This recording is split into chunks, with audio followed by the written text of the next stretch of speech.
Masih bersama saya Rizka Devi dalam Kompas Aceh Sepekan. Saudara, tim gabungan yang terdiri dari pemerintah Aceh, Pertamina dan Hiswana Migas Aceh melakukan sidak ke sejumlah pangkalan LPG hingga konsumen di Banda Aceh.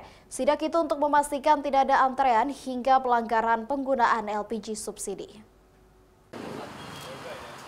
Tim gabungan melakukan sidak dilakukan atas adanya informasi jika ada terjadi antrean LPG 3 kg di sejumlah lokasi.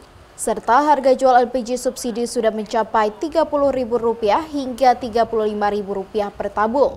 Selain pangkalan, sidak juga dilakukan di tempat usaha, baik warung kopi dan usaha lain yang berpotensi menyalahgunakan gas LPG bersubsidi untuk usaha besar. Di salah satu pangkalan di kawasan Setui, Banda Aceh, tim gabungan tidak menemukan adanya indikasi pelanggaran maupun antrean di lokasi.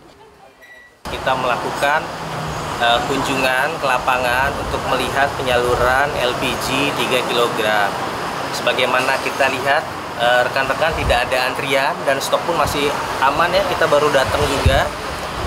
Setelah ini kita sebenarnya akan melihat juga selain di pangkalan, apakah nanti konsumen-konsumen yang horeca ya, konteksnya horeca itu memang yang sudah layak menggunakan LPG non subsidi, apakah sudah memang sesuai dengan ketentuan atau belum. Nah, diharapkan memang bersama-sama dengan Dinas ESDM Provinsi kita terus melakukan monitoring di lapangan, pengawasan sehingga penyaluran LPG 3 kg ini lebih tepat sasaran. Pihak Pertamina juga meminta masyarakat melaporkan jika menemukan pelanggaran penyalahgunaan gas LPG subsidi di masyarakat. Pihaknya siap memberikan sanksi hingga penutupan jika terbukti melanggar. Syahril, Kompas TV, Banda Aceh.